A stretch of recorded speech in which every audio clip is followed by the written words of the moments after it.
ಕೆಲವು ವಿದ್ವಾಂಸರು ಹೇಳಿದ್ರ, ಮತ್ತೆ ಕೆಲವು ವಿದ್ವಾಂಸರು ಅಫಘಾನಿಸ್ತಾನದಲ್ಲಿ ಹರಿಯತಕ್ಕಂಥ ಹೆಲ್ಮಂಡ್ ನದಿನೇ ಸರಸ್ವತಿ ನದಿ ಅಂತೇಳಿ ಮತ್ತೆ ಕೆಲವು ವಿದ್ವಾಂಸರು ಅಭಿಪ್ರಾಯವನ್ನ ಪಡ್ತಾರ.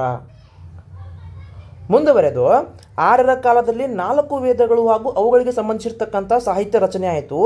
ವೇದ ಕಾಲದ ಇತಿಹಾಸವನ್ನು ತಿಳಿಯಲು ವೈದಿಕ ಸಾಹಿತ್ಯವೇ ಆಧಾರ. ವೇದಗಳ ಕಾಲಕ್ಕೆ ಸಂಬಂಧಪಟ್ಟಂತೆ ಅಲ್ಲಿ ಏನು ನಾವು ಅಧ್ಯಯನ ಮಾಡ್ಬೇಕಂತಂದ್ರೆ ವೇದಗಳನ್ನೇ ಅಧ್ಯಯನ ಮಾಡಬೇಕು. ಅವು ಬಿಟ್ಟರೆ ನಮಗೆ ಬೇರೆ ಮಾಹಿತಿ ದೊರೆಯುವುದಿಲ್ಲ.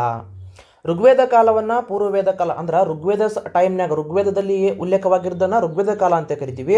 ಆ ಕಾಲವನ್ನು ಬಿಟ್ಟು ಉಳಿದೆಲ್ಲ ಕಾಲಗಳು ಉತ್ತರ ವೇದ ಕಾಲ ಅಂತ ಕರಿತಾ ಬರ್ತೀವಿ. 2 ಭಾಗವನ್ನು ಮಾಡ್ತಿರೋದ್ರಾಗ ಒಂದು ಪೂರ್ವವೇದ ಕಾಲ, ಇನ್ನೊಂದು ಉತ್ತರ ವೇದ ಕಾಲ. ಋಗ್ವೇದದಲ್ಲಿ ಸಂಸ್ಕೃತಿ, ಪರಂಪರೆ, ಸ್ತ್ರೀಯರ ರಾಜಕೀಯ ಸ್ಥಾನಮಾನ ಹೆಂಗಿದ್ದು, ಸಾಮಾಜಿಕ ಸ್ಥಿತಿ ಹೆಂಗಿತ್ತು ಅದನ್ನು ನಾವು ಋಗ್ವೇದ ಕಾಲದಲ್ಲಿ ಹೆಂಗಿತ್ತು, ಮತ್ತು ಉತ್ತರ ವೇದ ಕಾಲ ಇನ್ನುಳಿದಂತೆ 3 ಕಾಲಗಳಲ್ಲಿ ಹೆಂಗಿತ್ತು ಅಂತೇಳಿ ನಾವು 2 ಭಾಗವಾಗಿ ಮಾಡ್ತಾ ಹೋಗ್ತೀವಿ.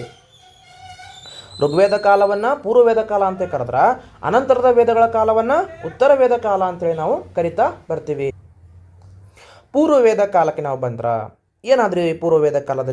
ಪೂರ್ವವೇದ ಕಾಲದಲ್ಲಿ ಸಾಮಾಜಿಕ ಜೀವನ ಹೇಗಿತ್ತು ಕೇಳ್ತಿರ್ತಾನ್ರಿ ಕ್ವಶನ್. ಹೇಳಿಕೆ ರೂಪದ ಕ್ವಶನ್ ನಮಗೆ ಬಹಳಷ್ಟು ಇಂಪಾರ್ಟೆಂಟ್ ಆಗ್ತದೆ ಇದು. ಪೂರ್ವವೇದ ಕಾಲದಲ್ಲಿ ಕುಟುಂಬವು ಸಮಾಜದ ಮೂಲ ಘಟಕವಾಗಿತ್ತು. ನೋಡ್ರಿ, ಆ ಒಂದು ಕಾಲದಲ್ಲಿ ಕುಟುಂಬವು ಸಮಾಜದ ಮೂಲ ಘಟಕವಾಗಿತ್ತು. ತಂದೆ ಕುಟುಂಬದ ಮುಖ್ಯಸ್ಥನಾಗಿದ್ದರು. ಅವಿಭಕ್ತ ಕುಟುಂಬದ ವ್ಯವಸ್ಥೆ ಸಮಾಜದಲ್ಲಿ ರೂಢಿಯಲ್ಲಿತ್ತು. ಅಂದರೆ ಜಾಸ್ತಿ ಎಂಥ ಕುಟುಂಬಗಳಿದ್ವು ಅಲ್ಲಿ? ಅವಿಭಕ್ತ ಕುಟುಂಬಗಳು ಇದ್ದು. ಯುದ್ಧದಲ್ಲಿ ತಾವು ಗೆದ್ದಂತಹ ದಾಸದಾಸಿಯರನ್ನ ಗುಲಾಮರಂತೆ ಅಲ್ಲಿ ನೋಡುತ್ತಿದ್ದರು. ಇದು ಸಾಮಾಜಿಕ ಸ್ಥಿತಿಗೆ ಸಂಬಂಧಪಟ್ಟಂತೆ 4 ಪಾಯಿಂಟ್ಗಳನ್ನು ನೆನಪಿಟ್ಟುಕೊಳ್ಳಿ. ಕುಟುಂಬವು ಸಮಾಜದ ಮೂಲವಾಗಿತ್ತು, ತಂದೆ ಪ್ರಧಾನ ಕುಟುಂಬವಾಗಿತ್ತು, ಅವಿಭಕ್ತ ಕುಟುಂಬಗಳು ಜಾರಿಯಲ್ಲಿದ್ದವು, ಯುದ್ಧದಲ್ಲಿ ಗೆದ್ದಿರ್ತಕ್ಕಂಥ ದಾಸದಾಸಿಯರನ್ನ ಗುಲಾಮರಂತೆ ನಡೆಸ್ಕೊಳ್ತಕ್ಕಂಥದ್ದು ಇದು ಸಾಮಾಜಿಕ ಜೀವನ. ಇನ್ನಲ್ಲಿ ಸ್ತ್ರೀಯರ ಸ್ಥಾನಮಾನ ಹೇಗಿತ್ತು? ಮಹಿಳೆಯರಿಗೆ ಸಮಾಜದಲ್ಲಿ ಸೂಕ್ತ ಸ್ಥಾನಮಾನಗಳಿದ್ದವು. ಮಹಿಳೆಯರ ಸ್ಥಾನಮಾನ ಅತ್ಯುತ್ತಮವಾಗಿದ್ದವು. ಇವರು ರಾಜಕೀಯ ಸಂಸ್ಥೆಗಳಲ್ಲಿ ಭಾಗವಹಿಸಿದ್ದು. ನೋಡ್ರಿ, ರಾಜಕೀಯ ಸಂಸ್ಥೆಗಳಲ್ಲಿ ಜೊತೆಗೆ ಆವಾಗಿನ ಕಾಲಕ್ಕೆ ಭಾಗವಹಿಸಕ್ಕೆ ಅವರಿಗೆ ಅವಕಾಶವಿತ್ತು. ಇನ್ನು ವಿಧವಾ ವಿವಾಹ ಆಚರಣೆಯಲ್ಲಿತ್ತು ಎಂತಕ್ಕಂಥದ್ದು ಇಲ್ಲಿ ತಿಳಿದು ಬರ್ತದ.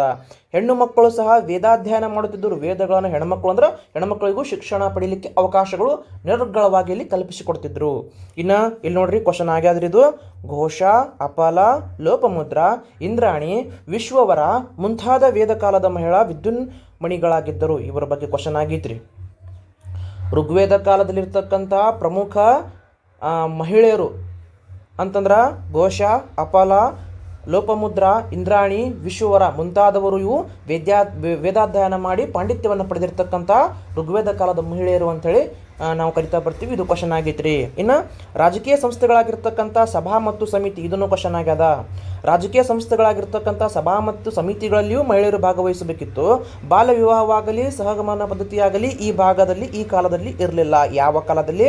ಋಗ್ವೇದ ಕಾಲದಲ್ಲಿಯೂ ಯಾವೂ ಇರಲಿಲ್ಲ. ನೋಡ್ರಿ, ಯಾಕಂದ್ರೆ ನಾವು ಇತಿಹಾಸವನ್ನು ಅಧ್ಯಯನ ಮಾಡಕತ್ತೀವಿ ಅಂತಂದ್ರೆ ಏನಿತ್ತು ಮೂಲದಲ್ಲಿ, ನಂತರ ಯಾವ ರೀತಿ ಸಮಾಜಗಳು ಬದಲಾವಣೆ ಆಕೋತ ಬಂದು, ಮತ್ತು ಇವಾಗಿನ ಪೀಳಿಗೆ ಯಾವ ದಾರಿಗೆ ಹೊಂಟದ, ಪ್ರತಿಯೊಂದು ಪಾಯಿಂಟ್ ನಾವು ಅನ್ವಯಿಸಿಕೊಂಡು ಅಧ್ಯಯನ ಮಾಡಿದ್ರೆ ನಮಗೆ ಆನ್ಸರ್ ಮಾಡೋಕೆ ಮತ್ತಿಷ್ಟು ಅನುಕೂಲಕರ ಆಗ್ತಾ ಬರ್ತದ. ಮತ್ತು ಮುಂದೆ ಯಾವ ರೀತಿ ಮಾಹಿತಿ ಇದೆ ಅದನ್ನು ನೋಡೋಣ. ಆರ್ಥಿಕವಾಗಿ ಆ ಒಂದು ಕಾಲ ಹೇಗಿತ್ತು? ಪಶುಪಾಲನೆ, ಬೇಸಾಯ ಆರ್ಯರ ಮುಖ್ಯ ಉದ್ಯೋಗವಾಗಿತ್ತು. ಪ್ರತಿಯೊಂದು ಪಾಯಿಂಟ್ನು ಭಾಳ ಮುಖ್ಯವಾಗ್ತಾವ್ರ. ಯಾಕಂದ್ರೆ ಕ್ವಶನ್ಗಳು ಹೆಂಗೆ ಬೇಕಾದಂಗೆ ಕೇಳ್ಬೋದು. ಪಶುಪಾಲನೆ ಮತ್ತು ಬೇಸಾಯ ಆರ್ಯರ ಮುಖ್ಯ ಉದ್ಯೋಗವಾಗಿತ್ತು. ಹಲವು ಬಗೆಯ ಧಾನ್ಯಗಳನ್ನು ಅವರು ಬೆಳೆಯುತ್ತಿದ್ದರು. ಯಾವ ಕಾಲದಲ್ಲಿ ಇದು? ಪೂರ್ವವೇದ ಕಾಲ, ಋಗ್ವೇದ ಕಾಲದ ಮಾಹಿತಿ ನೋಡ್ರಿ. ಇಲ್ಲಿ ಪಶುಪಾಲನೆ, ಬೇಸಾಯ ಆರ್ಯರ ಮುಖ್ಯ ಉದ್ಯೋಗವಾಗಿತ್ತು. ಅವರು ಹಲವು ಬಗೆಯ ಧಾನ್ಯಗಳನ್ನು ಬೆಳೆಯುತ್ತಿದ್ದರು. ಕಬ್ಬಿಣ ಮತ್ತು ಲೋಹಗಳ ಉಪಯೋಗವನ್ನು ಅರಿತಿದ್ದರು. ಕ್ವಶನ್ನ ಹೇಳಿಕೆ ರೂಪದ ಕೇಳ್ಬಿಡ್ತಾನ. ಆರ್ಯರಿಗೆ ಸಂಬಂಧಪಟ್ಟಂತೆ ಈ ಹೇಳಿಕೆಗಳನ್ನು ಗುರುತಿಸಿ ಅಂದ್ರೆ ಯಾವ ಪಾಯಿಂಟ್ಗಳು ನಮಗೆ ಗೊತ್ತಿರ್ತಾವಲ್ಲ ಅದನ್ನು ನಾವು ಈಸಿಯಾಗಿ ಇಲ್ಲಿ ಕ್ಯಾಚ್ ಮಾಡ್ಕೋಬಹುದು. ಹತ್ತಿ, ಉಣ್ಣೆ